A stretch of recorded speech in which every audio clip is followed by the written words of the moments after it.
All right, good evening, everyone. We'll go ahead and call the meeting to order tonight. The Pittsylvania County Fire and Rescue Commission, Thursday, September 19th, 2024, 6:30 p.m., 39 Bank Street, Chatham, Virginia. Call the roll, please. Jimmy Atkins. Present. Ben Meeks. Here. Alan Casper. Here. Ward Rowland. Here. Tim Cassell. Here. Brian Shields. Here. Kermit King. Here. Steve Stallings. Here. Coleman Mayhew. Here. Bert Sellers.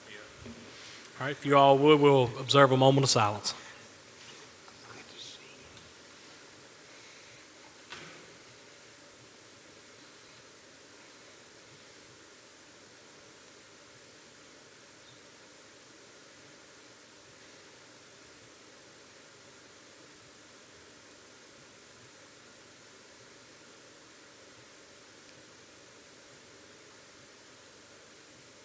All right, thank y'all. If you would, please stand for the Pledge of Allegiance. Pledge allegiance to the flag of the United States of America, and to the republic for which it stands, one nation, under God, indivisible, with liberty and justice for all.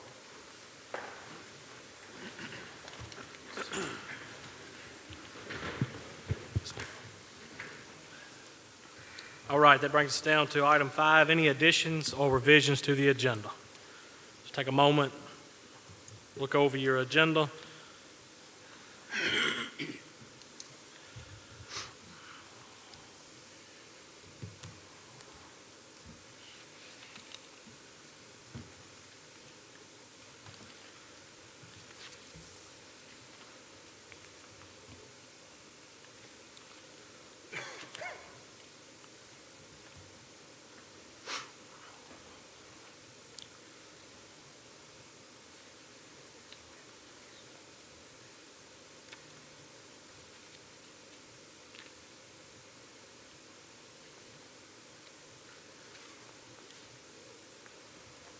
Any additions or revisions? If not, I'll accept a motion to approve this agenda. So moved. Got a motion? Do I hear a second? Second. Got a second? Okay. Any discussion on the motion? All right, call the roll, please. Jimmy Atkins. Yes. Ben Meeks. Yes. Alan Casper. Yes. Ward Rowland. Yes. Tim Cassell. Yes. Brian Shields. Yes. Kermit King. Yes. Steve Stallings. Yes. Coleman Mayhew.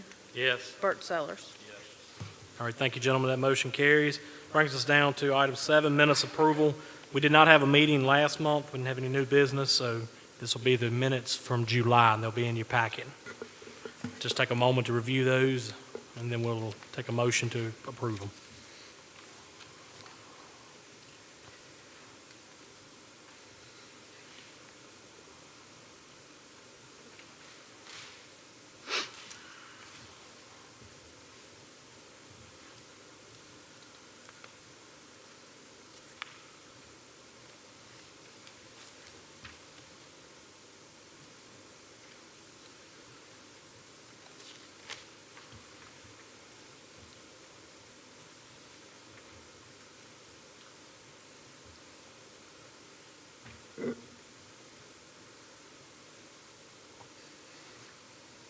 Director, just for clarification, I see we have the bylaws attached in the packet, and then we have a separate copy. Is there differences in the two? No, sir. Just extra? Yeah. Okay. Gotcha. Thank you. All right. Any additions or revisions to the minutes from July? Hearing none, I'll take a motion to approve these. Make a motion to approve. Okay. Got a motion by Commissioner Coleman Mayhew. Do I hear a second? Second. All right. Vice Chair, second. Any discussion on the motion? All right. Call the roll, please. Jimmy Atkins. Yes. Ben Meeks. Yes. Alan Casper. Yes. Ward Rowland. Yes. Tim Cassell. Yes. Brian Shields. Yes. Kermit King. Yes. Steve Stallings. Yes. Coleman Mayhew. Yes. Bert Sellers. Yes. All right, thank y'all. That brings us down to item 8, presentations. I know we have Dr. Jones here tonight with us. Director Key, is that the only presentation? Yes, sir. Okay, Dr. Jones, if you'd like to come on forward. Gentlemen, he's got a presentation that the school board, the schools are looking at doing, and I think it's a really good thing. Mr. Meeks and members of the Fire and Rescue Commission, thank you for having me here this evening. I have several slides tonight. I'll go through them pretty quickly, but we have been, you're probably aware that we've been working with Go Virginia Region 3 in the advanced manufacturing pathway that begins really in our middle schools through our high schools that go to DCC and the Institute, and now they're bringing in the armed services, and they're doing some training for the armed services there at the Institute. We have been a very viable part of that. The Career Connections Lab in our middle school exposes children to advanced manufacturing opportunities in middle school, and then that kind of sets them up very nicely for our programs at Career and Technical Center. We are working with Go Virginia Region 2 to use that same model for health sciences across Go Virginia Region 3. That begins at our elementary school and moves up through middle and high. So I have some slides tonight kind of walk you through what we're looking at. But the effort, our goal is to graduate more students who are interested in career science opportunities, but who will stay here in this region and not move away. So I'm going to kind of very quickly tonight. So it begins K-12 through the community college and then four-year colleges and universities in health sciences. But if you notice the errors, there's always a jumping off place. So a student can graduate from us at the Career and Technical Center with a CNA or with an EMT and go directly to work. But we would hope that they would move on to the community college, pick up classes there, where they could become an RN, other areas in health sciences and move on, with the goal again for those kids to stay here in our area. So what we do in Pennsylvania County is we're beginning to introduce healthcare careers in K-5, exposure to different careers in grades 6 through 8, and then 9 through 12, kids pick up prerequisite courses preparing them either for the workforce right after high school or to go to community at four-year colleges and university.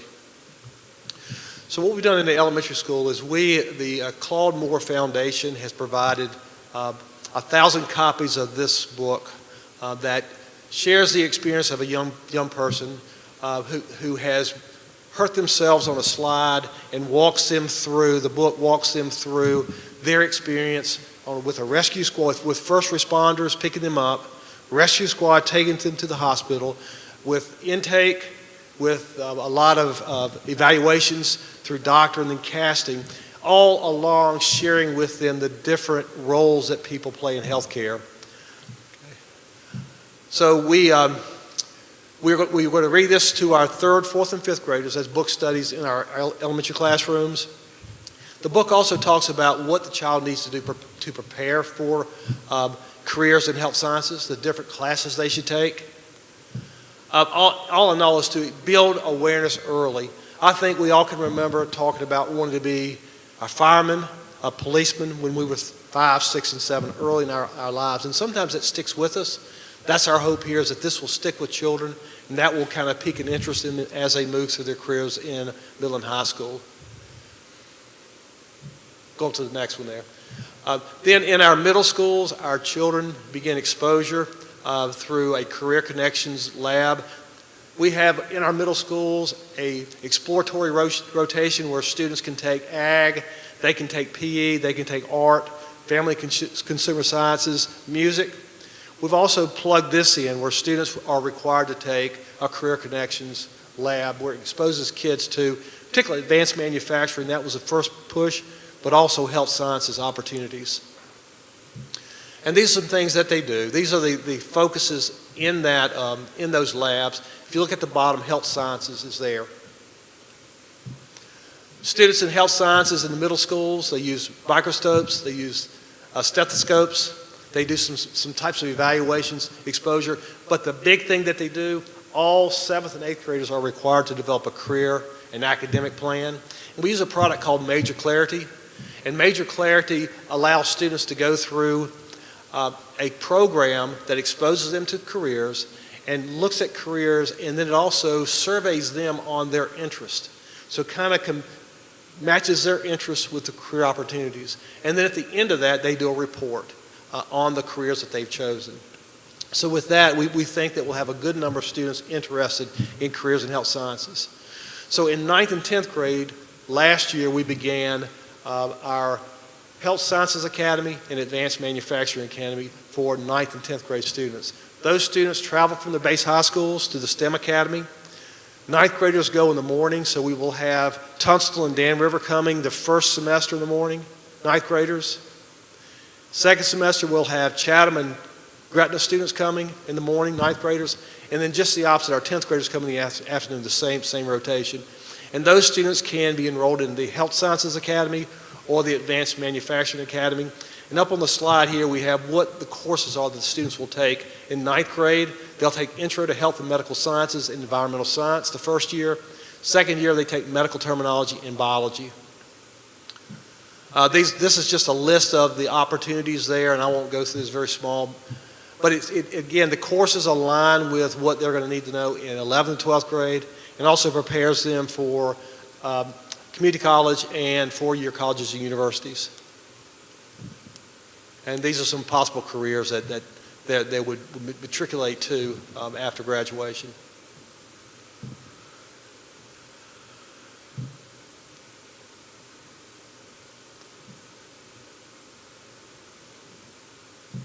And then in 11th, 12th grade, you're probably aware of these opportunities at our Career and Technical Center.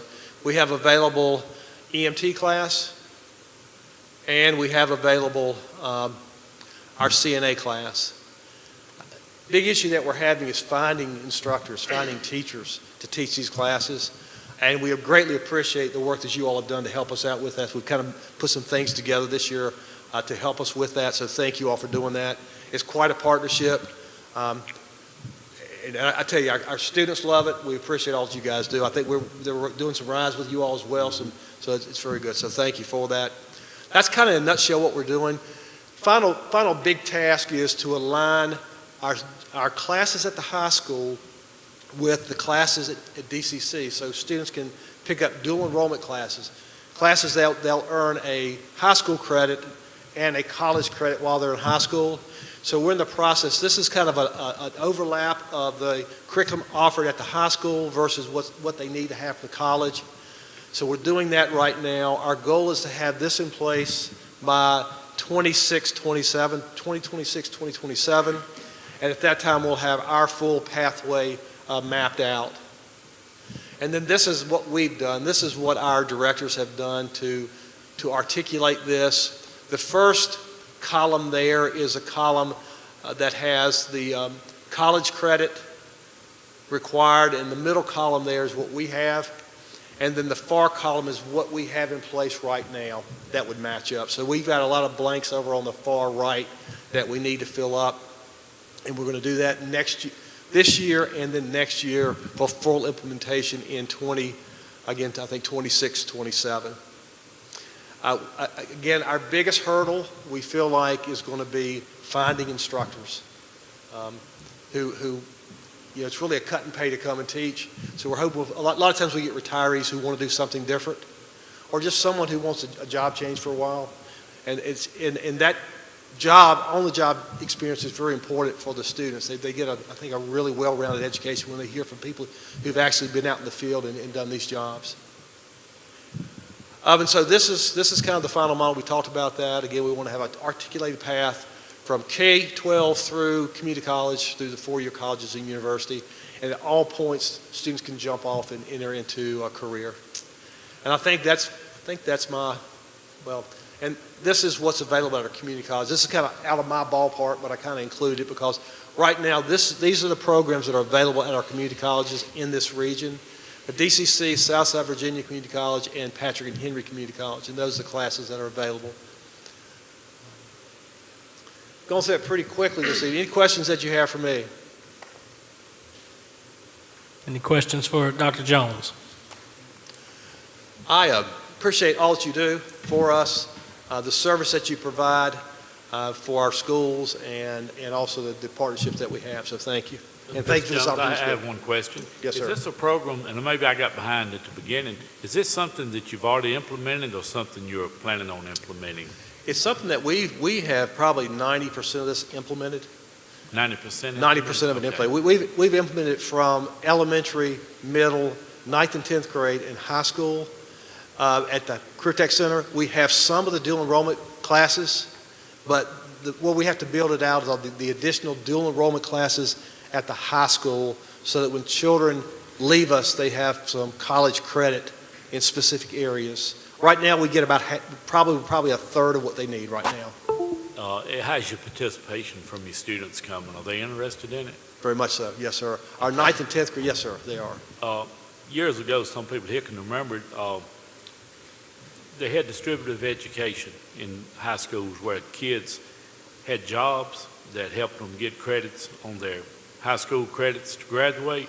Have you offered anything or thought about offering anything where if a kid in the 10th or 11th grade started serving as a volunteer in a fire department or a life-saving crew or volunteering time where to help them get some credits that way to get them interested in it outside of the school atmosphere? We are doing some of that with our EM2 classes and our CNA classes that are already there.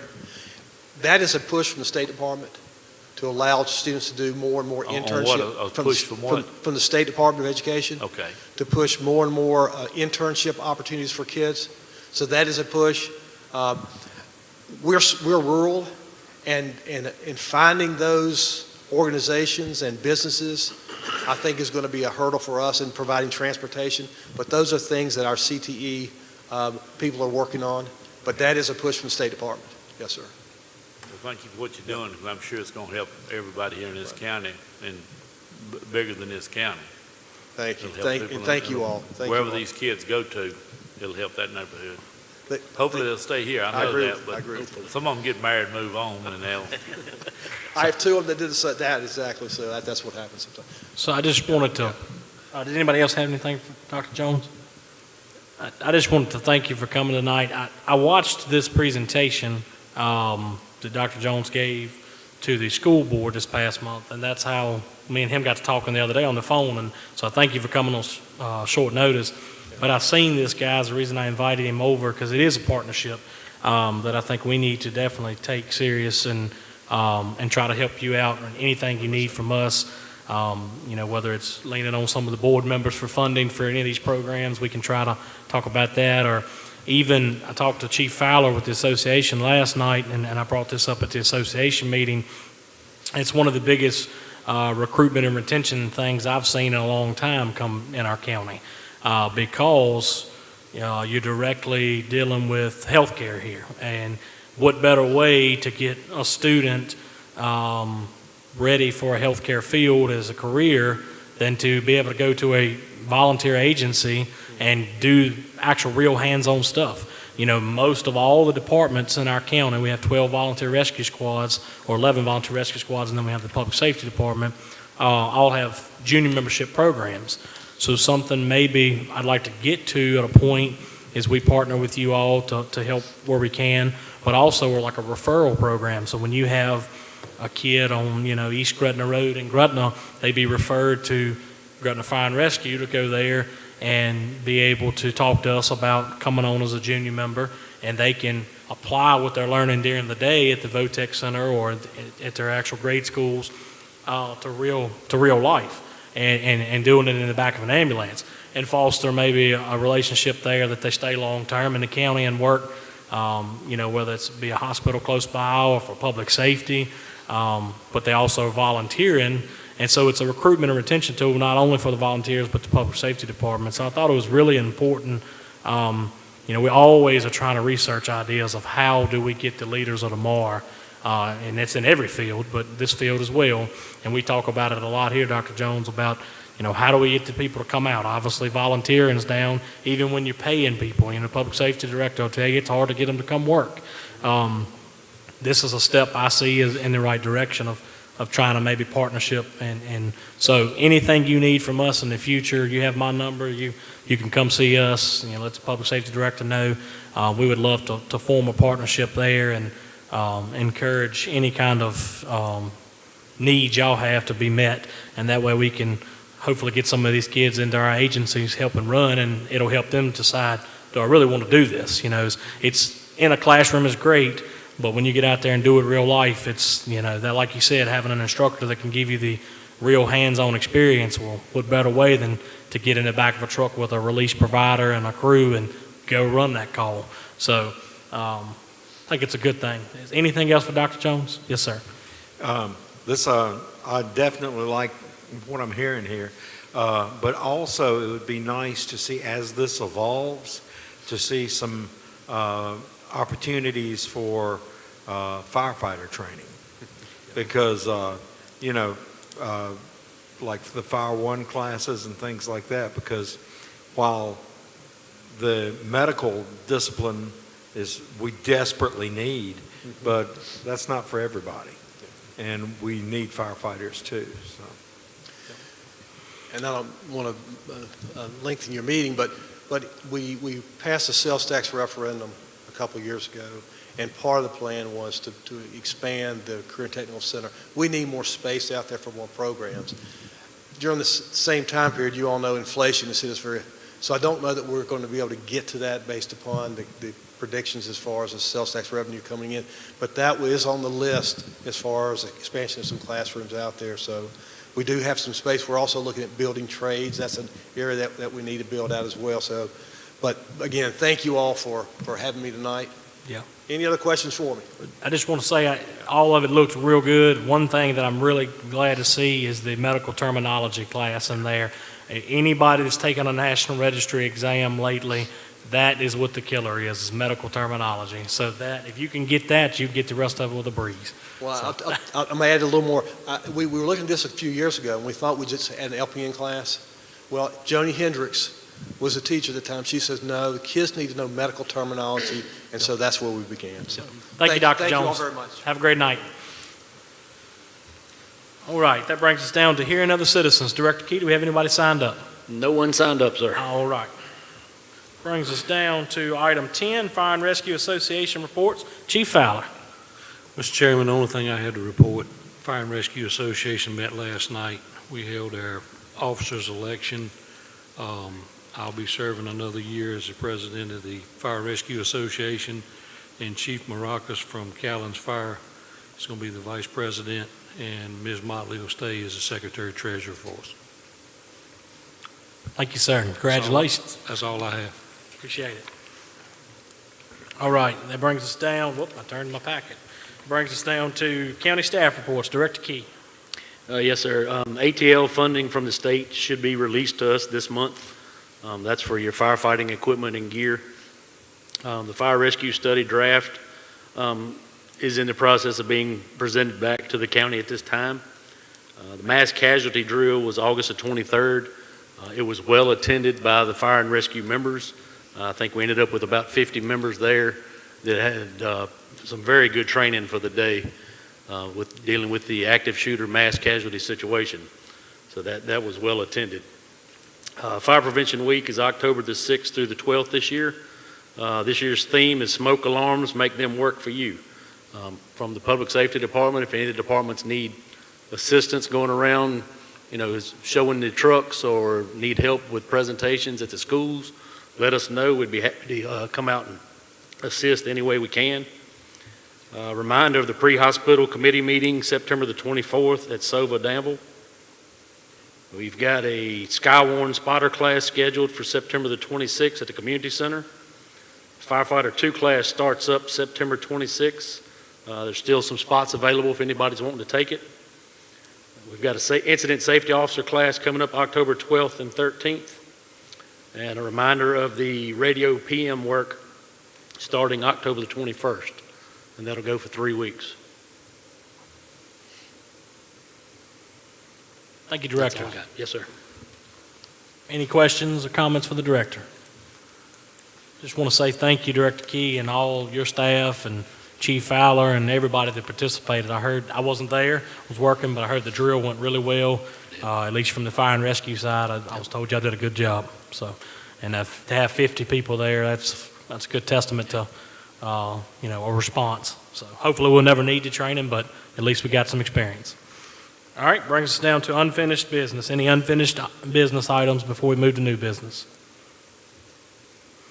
Okay, hearing none. That brings us down to item 13A, Board of Supervisors Communication. Vic Ingram. Thank you, Mr. Chairman. We are once again very grateful for all the volunteers and for everything you guys do for us. And I don't think there's anything else on that topic I need to cover right now, but I'll move down to B and C if you like. Yes, sir, they're yours. All right, B is the Fire and Rescue Memorial, and, this is truly a labor of love because it's been going on for a long time, but we finally have made progress as far as the location, the logistics, the permitting, all of that stuff has been taken care of. The concept drawings I told you about sort of fell through, but I promised to have you something, even if I have to sketch it for the next meeting. But I did reach out to try to find somebody that would be willing to handle the financial side to where donations, et cetera, could be funneled through one specific account by somebody that was credible. And Debbie Bliss, who's the treasurer of Cascade Volunteer Fire and Rescue, is going to do that for us. So at the next meeting, hopefully I can give you a better update on that. But we move right along, making progress. Any questions about that? Did you want to talk to them, Vic, about the conversation we had with the renaming of it? Oh, yeah, think that's yeah, important. there you go. Last year, Virginia passed a statute that said that dispatchers are truly first responders. And so my recommendation would be, instead of calling this something to the effect of a Fire and Rescue Memorial, is call it a First Responders Memorial. And that way we could honor our dispatchers across the board. And sadly, they've been left out in more ways than one. And this would be one very kind way of including them. So as we move forward, I guess you guys would subsequently make a recommendation as far as the official name, and we'll run with that. Okay. But I appreciate that, Ben. Thank you. Sir. Anything else? And I want to thank Vic. He's got the money he collected from the stipend from this committee. He's going to be putting that in as a donation. He's got the check and with him over there, and I'm not sure the amount, but that's gets us up and off the ground running. So I'm glad somebody was able to get traction with this, because it's well-deserved for those men that gave their life for this county. Thank you for that, Ben. This is a bit of unfinished business, and I don't want to go too awfully far back into the history, but in January of 22, the new Board of Supervisors revamped the fire and rescue bylaws, and we did that to make it fair.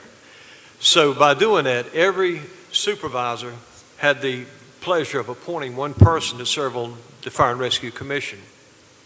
We left the quadrants as they were, which meant each quadrant that contained fire and rescue organizations, they would be responsible for picking a person in the business field to represent them. And so with that, redistricting came around. And this, Mr. Mayhew, this is no reflection on you, this is just the historical side. But because of that, Mr. Mayhew was put in the Callens-Gretna district. He was taken out of Stanton River. And with that, the... Bannister. He was taken out of the Bannister. I'm sorry, do what? He was taken out of the Bannister. No, I was placed. Oh, he was placed in the Bannister. Sorry. Taken out of Stanton River. Yeah, redistricting sort of shuffled that around. And so what's happened is in the bylaws, and this is Article 4-1, where it says, and I will tell you that it was myself, Darrell Dalton, Tim Cheshire, and Jesse Barksdale. We worked primarily on this to make it as fair as possible. And what you see today is somewhat of a result of that. But we did want it to be fair. And I think that based on how it used to be versus how it is now, taking out the petty politics for the most part, it is about as fair as it could be. But because of that situation, what has happened is that Mr. Mayhew, who was Tim Dudley's appointee, became the business person for that quadrant. And so for over 9 months, we still are short one member. And we chose the number 11 because you have 7 supervisors and 4 quadrants. That would give the total number of voting members at 11, which you would have a tiebreaker. So anyway, going back to the bylaws here, it said that the commission, the person would have significant business experience, We should have done better on how we described that and what we were talking about. And Steve Stallings is a good example of that, as well as Bert Sellers. People within that quadrant that are business leaders that have an established business is what we meant, but because the verbiage here, that didn't happen. So what I would propose to this commission, and you can let me know how you feel, and if you want me to take it back to the Board of Supervisors to have this changed, I'll be more than glad to do that. But what I would recommend as far as the business leader in that quadrant is that we, verbiage-wise, we make sure that the person has significant business experience in that respective quadrant. Because remember, the departments in that quadrant are responsible for offering up somebody to take that seat. And so for that consideration, that would take care of any additional problems that may arise in the future. But for the time being, what I would recommend is leave well enough alone and let Mr. Mayhew be Mr. Dudley's appointee, and then let the departments come back and put somebody in that quadrant that has significant business experience.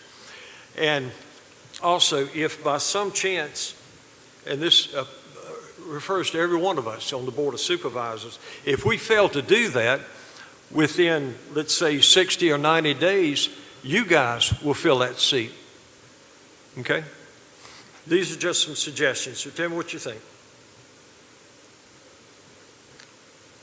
We entertain, So, go ahead, sir. excuse me. No, you're good, go ahead.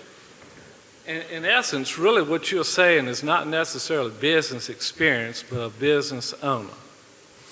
I mean, bottom line. Yeah, the bottom line is what we looked at when we wrote these bylaws was that in each quadrant there are businesses, and often these businesses have business leaders that really support fire and rescue, and that was the heart of that. And it wasn't that we didn't think that a business person that lived in that area wasn't qualified, but we were looking for a business person that had a business in that specific quadrant. So in other words, if I had a business, regardless of what it was, you would be satisfied. I mean, personally, you would be satisfied. Well, that's what the bylaws call for, yeah. No, it says business experience. Well, yeah, you're exactly right. It doesn't say business owner. Well, because of that, J.D. Brown was kicked off the commission because of that move. And to me, that was bad business. But it was a 4-3 vote, and we know the backstory of that, and so we just need to get past that and fix this to where it don't happen again. Apparently, we was already past it. You just brought it back up. No, we've waited over 9 months for Mr. Dudley to appoint somebody, and it's time that somebody take that seat. There's a lot of people that would love to volunteer if you give them a chance. The last conversation I had with Mr. Dudley, he said he was unable to find anyone. So I'm not, I mean, besides, I'm in the Bannister River. Yeah, that's going to be the difficult part, because right now, you reside in the Bannister. I reside in the Bannister. That would be breaking the bylaws. But it'd be very easy for me to go get a business license. I mean, I could start up a business today if I wanted to. And I could call it the Long Island Lighthouse Creation. Very simple. Now, I mean, if you want to bring us back up, that's fine. But this has already been dealt with once. No, it hasn't been dealt with. Not for your satisfaction. And that seems to be the only one. I would recommend we have this conversation privately, but still yet, Mr. Dudley has not offered up anybody to serve on this commission. And the heart of the bylaws was that person be in that quadrant, that person would be offered up by the fire and rescue associations within that quadrant, and that there would be a business leader that had an established business. It was just that simple. And we failed to put all of the specific words in there. And so when you say specific business experience, you're exactly right about that. So if you want to change it, you need to put in there that they need to be a licensed business owner not significant business experience. That's true, yeah. Now, That's what it that was is all what about. you want to make the change, is that correct? That So, was according to the the heart, county- that was the spirit when this started. So, Because before this, there were people on the board that did not get to offer up anybody, and I was one of those people. I watched Bob Warren put up 2 people, and both of them quit. I watched the chairman quit because of politics. I watched another businessman get kicked off because of politics. We just need to get past that. so technically, if I understand Pennsylvania County's code, I could be a business owner right now by stating that I have a business in which I take and make flowers or custom creations for your home. I technically do not have to have a business license in the county, only if I'm in the town or whatever, the way that is. So technically, if you want me to be a business owner, I'm a business owner. You completely forgot what I just said, that leave well enough alone and let you stay in that position and let these fire and rescue organizations offer up somebody on the business side and let you be Mr. Dudley's representative. So I'm not actually Mr. Dudley's representative, though. Yeah, the problem is he doesn't reside in Dudley's district. So unless you change that in the bylaws, it would be a direct violation of the bylaws. So if I could interject just for a moment, gentlemen, and I think you guys should have a conversation after the meeting. I see both sides of this. I think we have moved on from that situation, and we've got a good committee here. I do agree with Vic that we need to fill that 11th position because right now, and y'all know we passed it, that we were removing the association as the tiebreaker vote. So if there is a tie vote right now, we don't have a tiebreaker. And so we need to get my suggestion, and again, y'all can do what you want. I would say, Vic, will you go back to the board and ask Mr. Dudley to please fill his position, because that's his rightful spot with his district. And if he says he just can't find anyone, then update us in a month, and we will revisit this to maybe change the bylaws, or not so much change the bylaws, but to see if we can help out with finding an 11th position to fill that. And if that takes a bylaw change, then so be it, because I believe the bylaws should work for the committee, not the committee work for the bylaws, but that's my recommendation. That way we can move forward with the meeting. Coleman stays where his spot is, and I think you're doing the right thing as well, because if we have a tie right now, we can't even technically vote on it.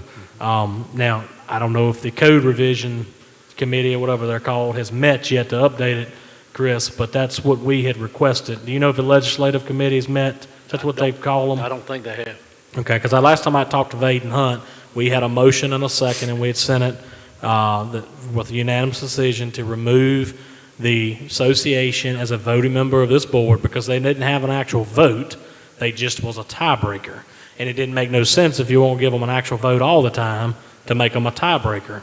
So we said, take them out. That way when Dean goes to meet with Chris and myself and Coleman or whoever, we don't have to advertise it as a county meeting. Because right now, if Dean meets with Chris and I show up, and technically that's 2 right there, we got to advertise it to the county and have a meeting just to discuss a budget proposal that everybody's going to hear anyway. So it just didn't make sense. So that's why we put the motion up. So that would be my recommendation, if you would take it back to Tim Dudley and ask him to please make an appointment. And I understand sometimes getting people to volunteer is tough, but there's got to be somebody in that whole district up there that would be willing to be on this commission and take care of that end of the county. And if he can't fill it, then bring it back to us, and we'll see if we can help him, if we can change the bylaws. Because we got a good committee. I think we got a good committee, and I want to see us continue moving forward. So that's my recommendation. Well, Mr. Chairman, according to, I guess, the law, we can't have a tie, right? It's a defeated motion if we have a tie. Right.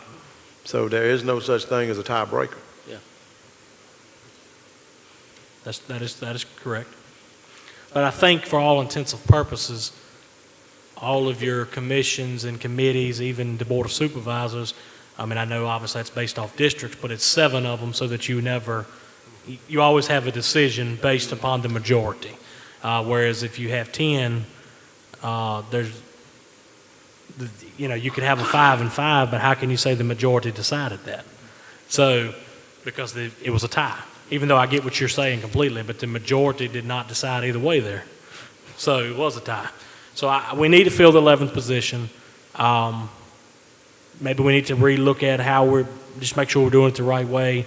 But we do need to fill the position. So I would first, out of respect, and it has been 9 months, but go back and ask Tim. The board has been great this year working with us, so we want to make sure we work with them. Ask him to please look hard this month and try to put somebody in there that he thinks will be a good fit. We just don't want him to put anybody, but a good fit. And then next month, if you'll update us, then we can discuss it then. Okay, yeah, be glad to. Yeah, because, again, if you hold our feet to the fire and say within X amount of days, offer up somebody, and if you can't, let the commission recommend somebody. Just most importantly, fill that slot. Yeah. And like I said, my suggestion would be to leave well enough alone and move forward. Yep. But we do have to fix it. Thank you, sir. Is everybody comfortable with that? Okay. Thank you, sir. Appreciate it. All right, that moves us down to Drug Box Committee update. I'll take that one. Seems like I'm going to talk y'all's ear off every month about that one, but it is a hot topic. So our committee met last week. It was the very first meeting I wasn't able to attend because we were having our second child. I was in the hospital my wife was having our second child, so wasn't able to be there, but I wanted to say thank you to KCC. She took care of leading the meeting. It was a very good meeting. They had an update from Chris Christensen from Western Virginia EMS. They also done a update on the complex box system and buildings and licensing update, and then their wasting and et cetera, as far as wasting meds.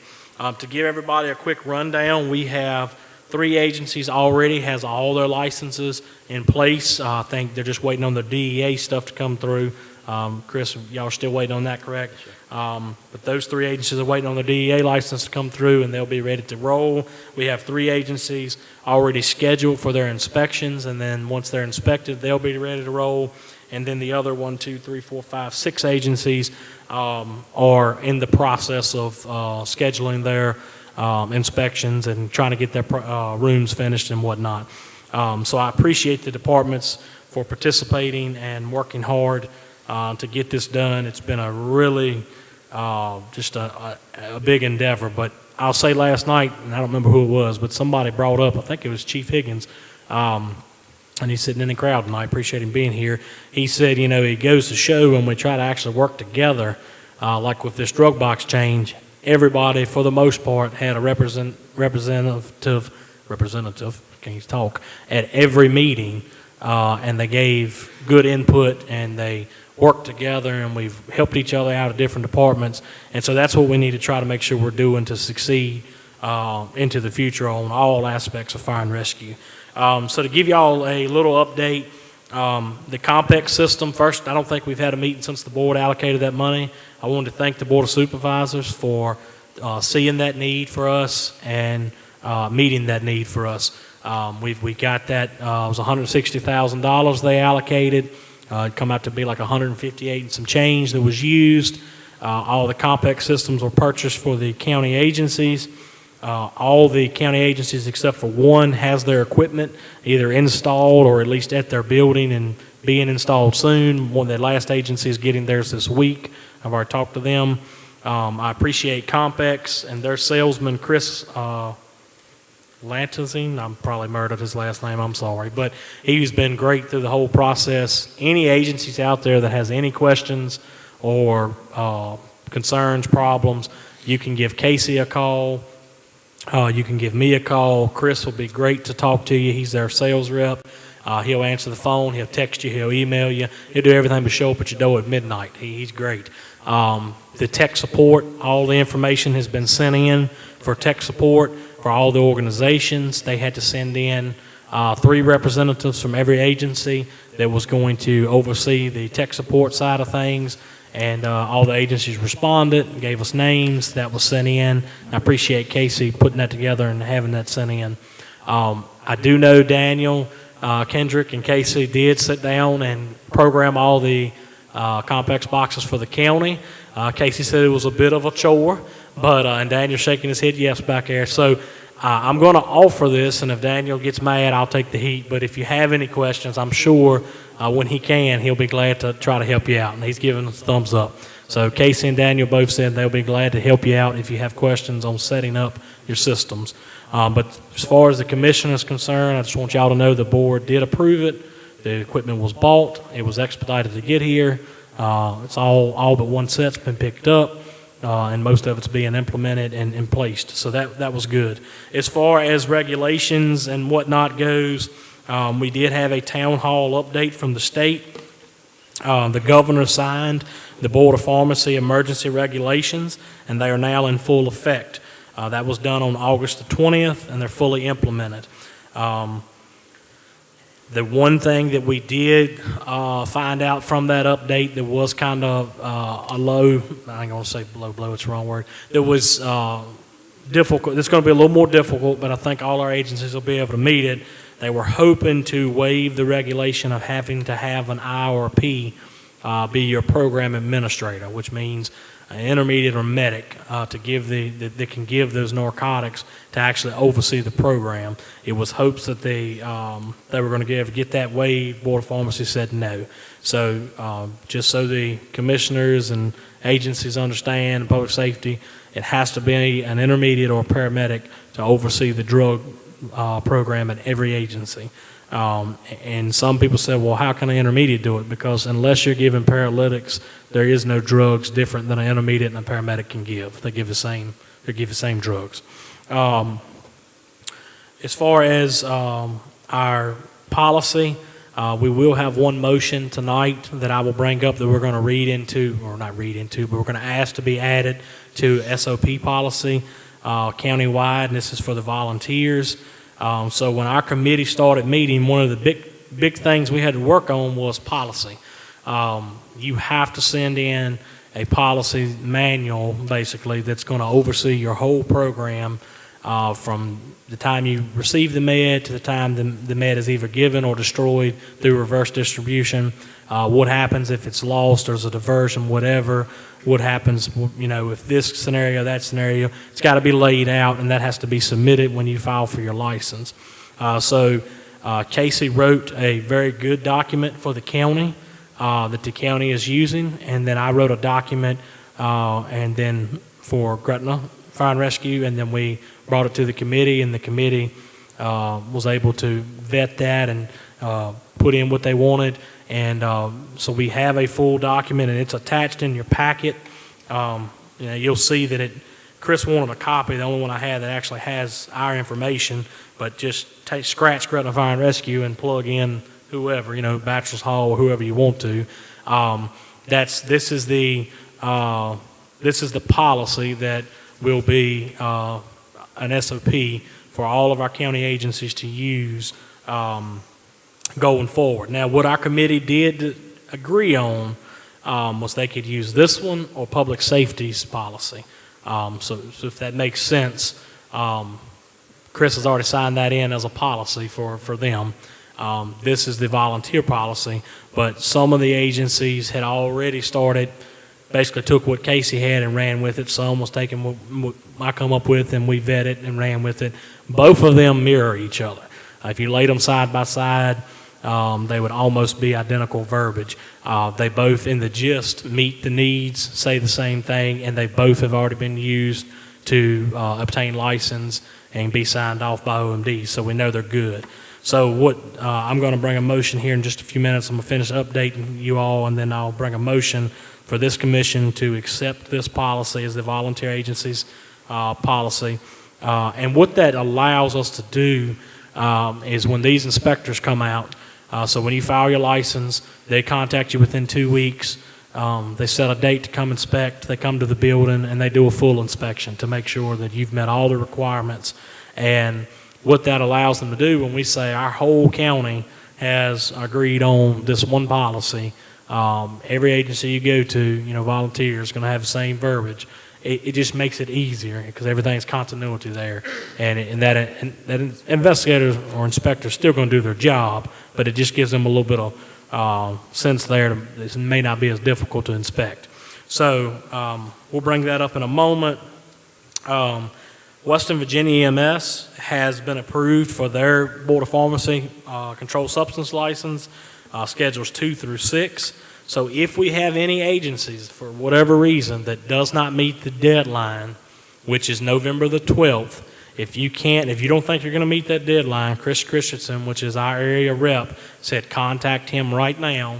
Let him know, hey, I'm not going to meet the deadline for whatever reason in my agency. It's not the end of the world because, they just kind of come out and said, all right, Commonwealth, you got to completely stop how you've been doing it for 50 years and do it a different way now. And so if you're not going to meet that deadline, you can go apply to go underneath Western Virginia EMS's policy, under their license, I'm sorry. So you would actually be under their license until you could get your stuff finished up to get your own license at your building. As far as the Western Virginia EMS right now, they are still planning. They're still trying to get the model out, of how they're going to work it. But right now the plan is they're going to buy the drugs. That's why they got their license. They're going to buy the drugs on state contract, so it'll allow them to get it for a fraction of the cost that we would all be buying them independently. And then we'll do an order through them.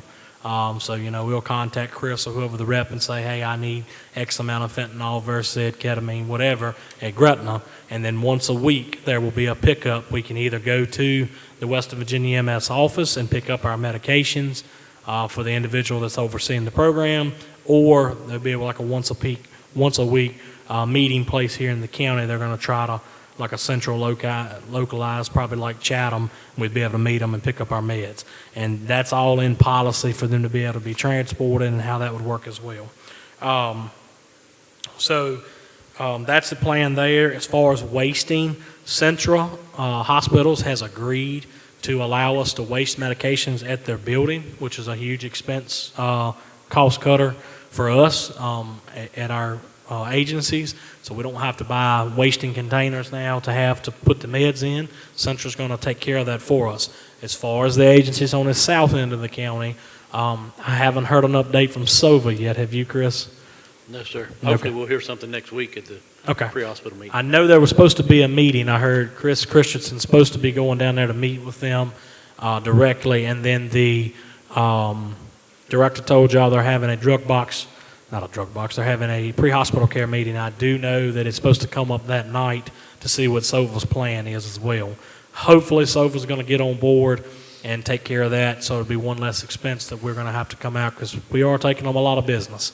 But we'll just wait to see how that goes, and then our committee will tackle that next. As far as reverse distribution, so basically what that means, if we have a vial of fentanyl that expires in my drug kit, it goes back into my CSU box, which is the big box in my drug room, and it stays there, separated from the other regular drugs that are in use as a out-of-service, out-of-date drug, until we have a reverse distributor that comes and picks up, does the paperwork, and they take that drug on, and we have to pay a fee. Now that we are going to have to pay for. However, the good thing is, we don't know cost yet, but the good thing is it should be cheaper because the state is getting a contract for those costs, and we will be able to buy in off that contract through Western Virginia EMS and use their contract to have your medications picked up. And again, you're looking at probably like once a month, depending on the frequency of your agency and how much you're using meds and stuff, as far as picking up. It's not going to be like an every week deal. So hopefully we can keep it financially stable enough for everybody, but it's something we're going to have to definitely look at. But we just don't have cost right now. And then the last thing I have, the next drug box meeting is 10/10 at 6 p.m. at Chatham Fire Department upstairs, as long as Chief Higgins allows us to continue to use his building. So, and he's shaking his head yes, I believe, but he's been great letting us use his building. We've kind of invaded it and hung out there a lot lately, but That's the plan, October 10th at 6 PM at Chatham Fire. Is there any questions or comments before I bring the motion up for the policy? All right, hearing none, and I'll go ahead and take care of it. I usually don't like to as the chairman, but since I'm chairing the committee, our committee has asked, and by the way, this has been approved by the association with a unanimous vote. Chief Al and them, they voted on this already and they've approved it. So do I hear a motion to accept the policy as the committee has created? So moves. Okay, do I hear a second? Second. Okay, got a motion and a second. Any discussion?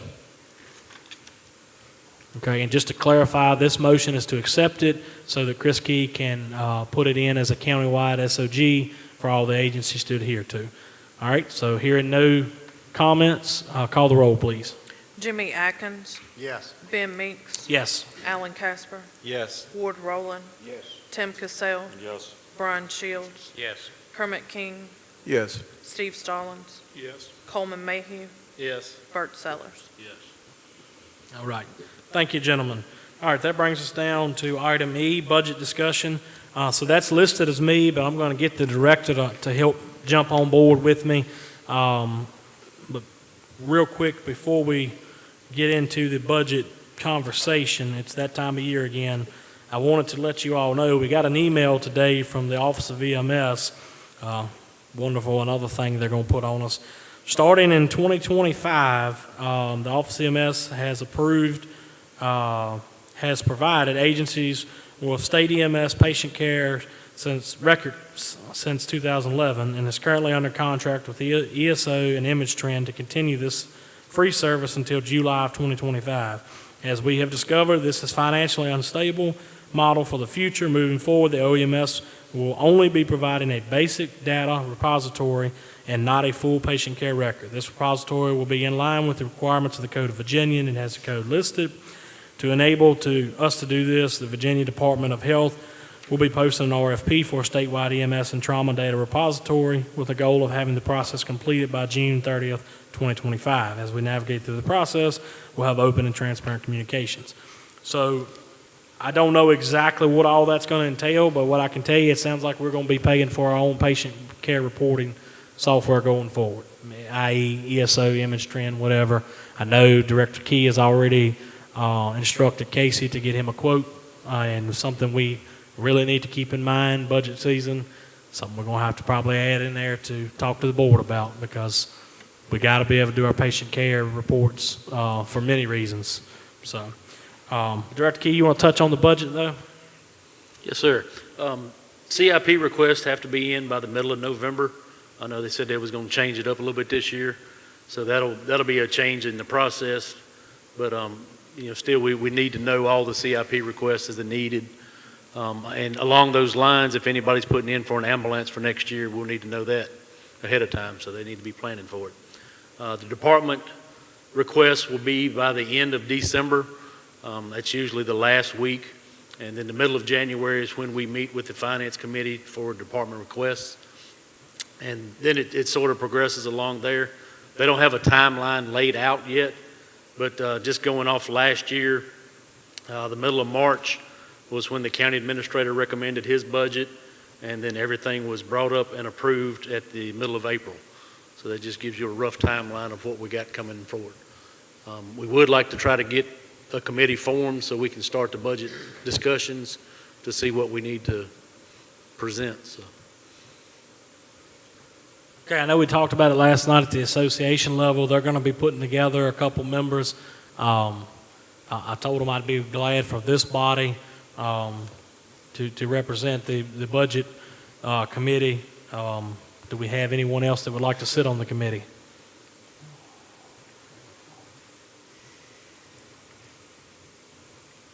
Well, everybody speak at once. I'll do it, Mr. Chairman. Thank you, Vice Chair. All right, Kermit King's going to be the second person. So, Dean, if y'all would, you can get us two individuals. If it's okay, it'll be myself and Chief Higgins from Chatham Fire Department. That sounds good. Thank you, sir. Does that work for you, Director Key? Yes, sir, that's fine. Do we need to put that in a motion here to form that? I would, yes, sir. Okay. All right. Vice Chair, you want to make that motion? The budget committee for the next upcoming budget will be Chairman Meeks, myself, Chief Fowler, and Chief Higgins. I'll make that in form of a motion. Okay, do I hear a second for the motion? Do you want me on it? Oh, yeah, we need Chris on it too. Oh, yeah. Chris is pointing over here. And add Just Director Key.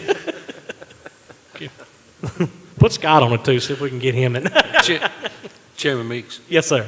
can I make a recommendation to you all to include Director Key as well as Scott Hutchison? That sounds good.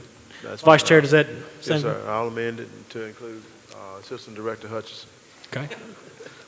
The amended motion, we're going to include the public safety directors. All right, sounds good. All right, any discussion on Vice Chair's motion? All right. Did I get a second? I can't remember if I did or not. Okay, thank you, Bert. Bert, second. All right, call a roll, please. Jimmy Atkins, Yes. Ben Meeks, Yes. Alan Casper, Yes. Ward Rowland, Tim Cassell, Yes. Brian Shields, Yes. Kermit King, Yes. Steve Stallings, Yes. Coleman Mayhew, Yes. Bert Sellers. Yes. All right, thank you, gentlemen. That motion carries, and y'all should be getting updates probably next month. All right, so other matters from the commissioners.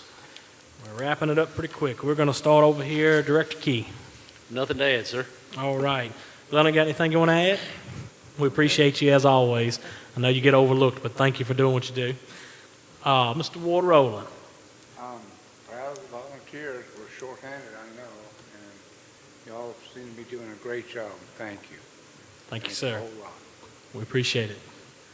Mr. Stallings, Commissioner Stallings. I'm good, thank you. All Appreciate right. everybody coming. Thank you, sir. Mr. Shields, Commissioner Shields. Just a special thanks to all of those that go the extra mile. You know, answering calls is one thing, and it takes a lot of people to make it happen. But you know, each and every month there are mandates that come down the pike that requires more and more and more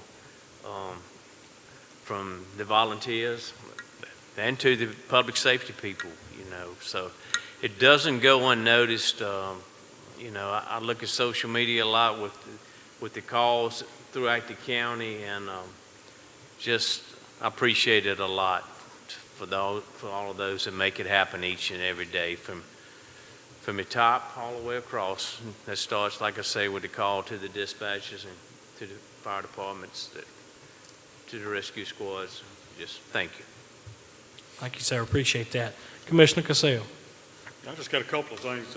One thing is the new connector road over on Berry Hill is tying in at Oak Ridge Farms.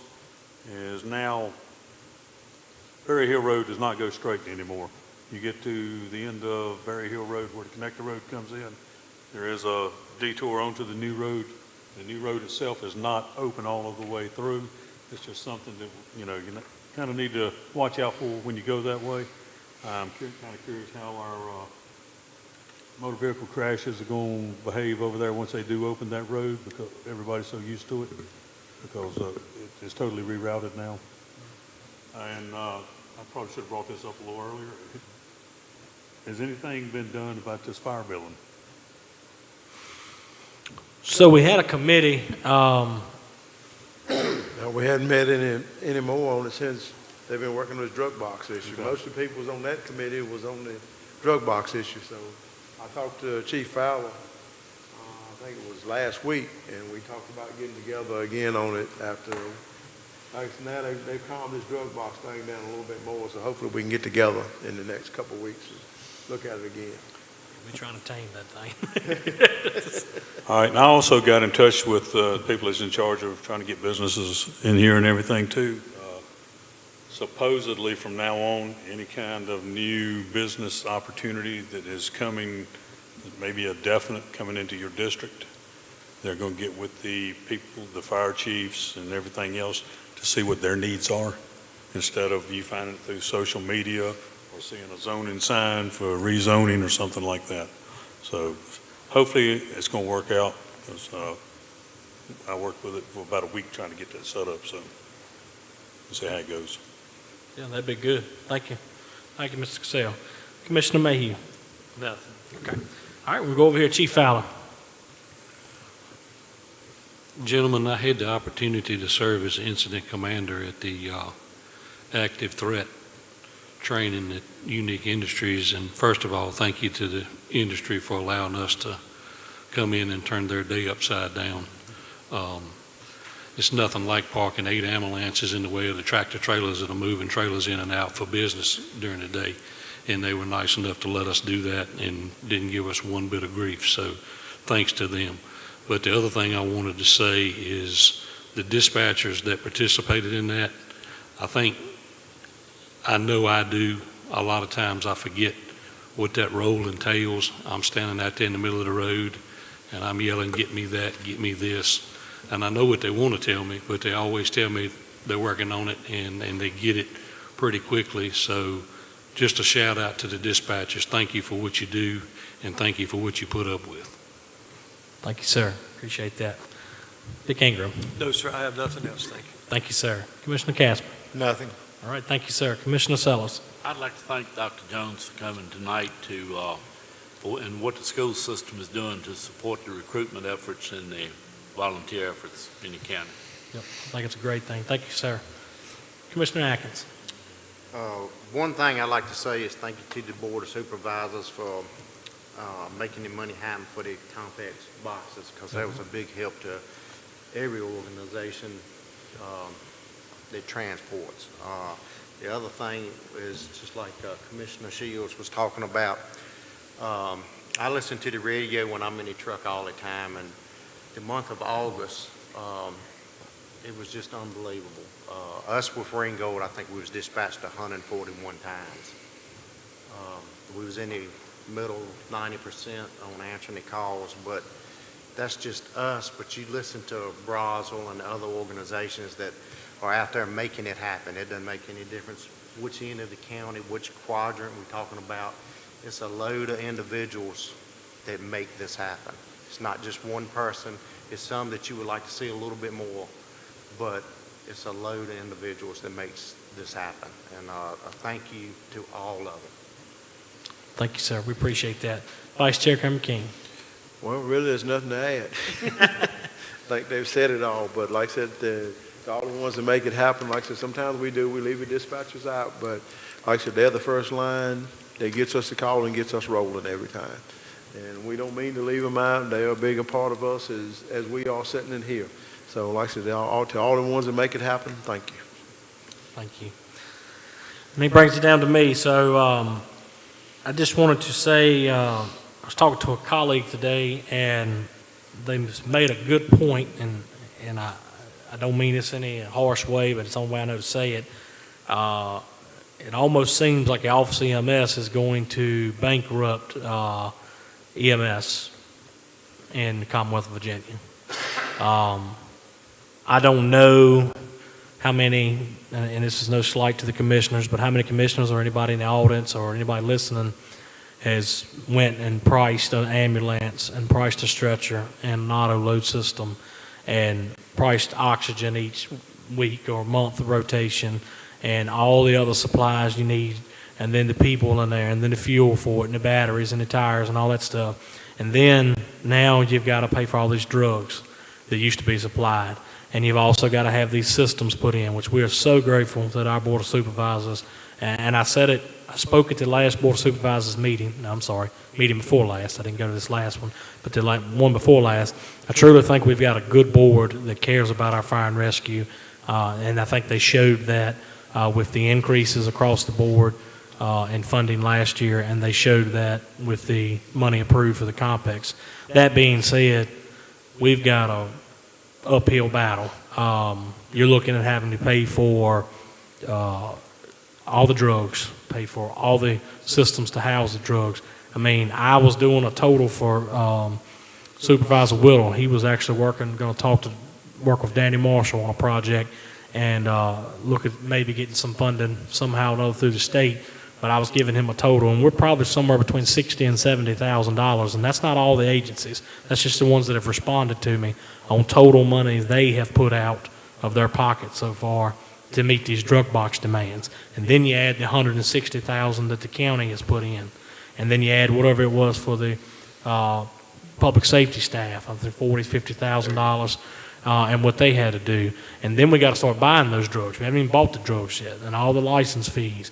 I mean, you're looking $200,000 or $300,000 easy just for our county alone to meet these mandates, just this county. So we need to really keep that in mind. I know everybody, every department, every group needs more money every year. And I know the board has a tough job, and sometimes they have to say no, because you can't stretch a dollar but so thin. But we really need to keep that in mind this budget season. And our fire department still have to operate. You know, as Alan said earlier, we still have fire calls as well, and there's some folks, you know, EMS might not be their forte, but we still need to go out and put fires out and save people in burning buildings. And they got to have equipment that costs a whole lot of money. So just reach out to your any of your state, legislative, Congress, any of those folks that we can be talking to. Obviously, our county staff, our county board of supervisors, and trying to just educate them on what it's actually costing us every day to do this. It might look like it's a lot of money being given, but I can show you where it's going, and it's that dollar's being stretched thin. So that's all for my soap opera. I appreciate everybody being here. I appreciate the great crowd. We got a lot of chiefs out there tonight. Frank Fox. We got Mary Whittle, one of our board of supervisors. He's here tonight. We appreciate him being here. Thank y'all for attending. Thank you to the commissioners again. I say it, we have a tough job trying to move fire and rescue forward. Thank you to Dr. Jones. Really appreciate what he's doing and the school system's doing. I think that could be a good program to help out our fire and rescue agencies and to help out our public safety departments. And if we can mold those kids to go and work at Danville Hospital and Grutner Hospital and Lynchburg Hospital and Martinsville, staying in the area, that's only it trickles down. It's only going to improve the services they can give by having the staffing they need, because it's hard getting healthcare workers right now. And across the board, EMS, nurses, doctors across the board. So we appreciate that program. So glad that he was able to come tonight. And I got to give a shout out. The reason I knew about that was Southside News. Chuck Vipperman does it, and I will give him credit. I get his update every night, and it was in his news story, and I messaged him and said, hey, what is this? And he sent me the board meeting for the school boards, and then from that, I contacted Dr. Jones, and then there you go. He ended up here tonight. So it's a great program that sometimes we don't even know is going on. It's already 90% implemented, and we didn't even know about it. So that's something we need to be capitalizing on. Want to thank our public safety department. They've really been working hard. Casey's worked hard on this drug box program. I will give her 100% credit there. She has tried to meet every need possible. And that's all I have. Oh, I can't forget our volunteers and our police, our EMS, fire, and our dispatchers. I think it's been said several times tonight, and I'm glad they're finally getting the notoriety they deserve. Our dispatchers get left out a lot, but they have a job that at the end of the shift, sometimes you just can't take out of your head what you've had to listen to, right? They may not be on the scene, but they're your lifeline. They're getting the resources coming, and they've had to walk that individual that's probably going through the worst day of their life through the next steps and to show them help's coming. And so they have a tough job. So I appreciate all our volunteers and our first responders and our dispatchers.